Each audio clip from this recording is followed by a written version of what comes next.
एक बार हिमालय की तलहटी में स्थित एक छोटे से गांव में एक संत का निवास था। वह संत, जिसे लोग महानंद के नाम से जानते थे, अपनी सरलता और गहन ज्ञान के लिए प्रसिद्ध थे। उनका चेहरा हमेशा शांति और करुणा से भरा रहता था।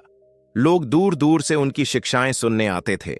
उनकी एक विशेषता यह थी कि वे अपने शिष्यों को न केवल जीवन के गूढ़ रहस्यों के बारे में बताते थे, बल्कि उन्हें अपने आचरण से भी प्रेरित करते थे। गांव के लोग संत महानंद का बहुत आदर करते थे, लेकिन कुछ समय से गांव में अजीब घटनाएं होने लगी थीं। गांव के खेत सूखने लगे थे, पेड़ों की पत्तियां झड़ने लगी थीं और रात में लोगों को अजीब आवाजें सुनाई देती थीं। यह समस्या इतनी बढ़ गई कि गांव के मुखिया ने संत महानंद से इस विषय में मदद मांगी।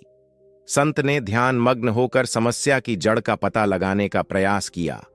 उन्होंने महसूस किया कि यह समस्या केवल भौतिक नहीं थी, इसका संबंध आत्मिक और नैतिक पतन से था। उन्होंने मुखिया से कहा, जहां लोभ, द्वेष और अधर्म का वास होता है, वहां प्रकृति भी क्रोधित हो जाती है। हमें पहले अपने भीतर की शुद्धता लानी होगी। संत ने गांव के सभी लोगों को एक जगह बुलाया और उनसे अपने अपने दिल की सच्चाई सामने रखने को कहा। पहले तो लोग डर गए, लेकिन संत के प्रेमपूर्ण व्यवहार ने उन्हें अपनी गलतियों को स्वीकारने का साहस दिया। गांव के कुछ लोगों ने बताया कि उन्होंने जलाशय में गंदगी फैलाई थी। कुछ ने स्वीकार किया कि उन्होंने दूसरों की जमीन हथियाई थी। संत ने गंभीर स्वर में कहा, सत्य को स्वीकारना ही पहला कदम है, लेकिन अब समय है कि हम अपने कर्मों को सुधारें। उन्होंने सभी को नदी के किनारे एकत्र होने को कहा और वहां सामूहिक प्रार्थना करने का निर्देश दिया।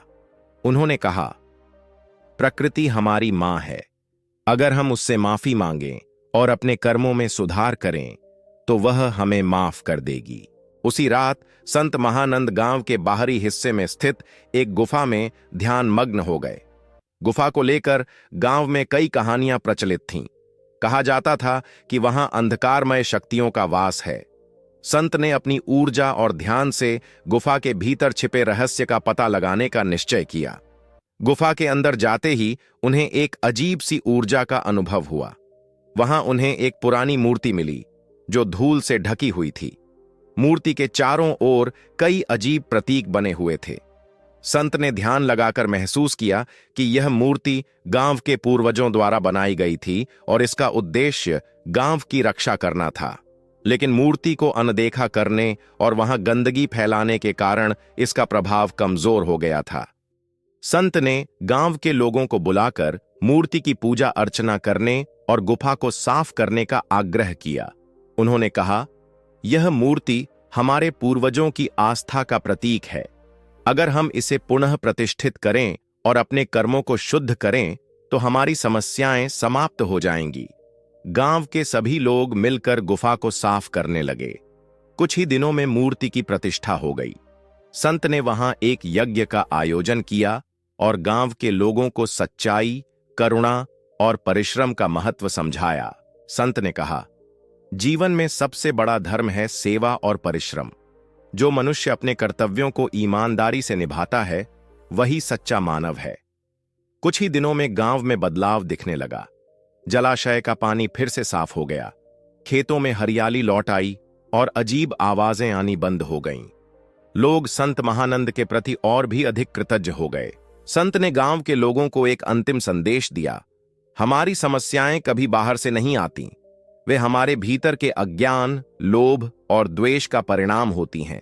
अगर हम अपने भीतर की अच्छाई को पहचानें और उसे पोषित करें, तो हर समस्या का समाधान संभव है। संत महानंद का यह उपदेश जीवन भर गांव के लोगों के लिए प्रेरणा बना रहा। उनकी कहानी यह सिखाती है कि सच्ची शांति और समाधान केवल आत्मनिरीक्षण और परिश्रम से ही संभव है। जीवन में मुश्किलें आएंगी, लेकिन याद रखें, अंधकार के बाद प्रकाश अवश्य आता है। जब तक हम सच्चाई और मेहनत के मार्ग पर चलेंगे, तब तक कोई भी शक्ति हमें रोक नहीं सकती। ऐसी ही रोमांचक कहानियों के लिए हमारे चैनल को सब्सक्राइब करें और वीडियो को लाइक करना न भूलें। धन्यवाद।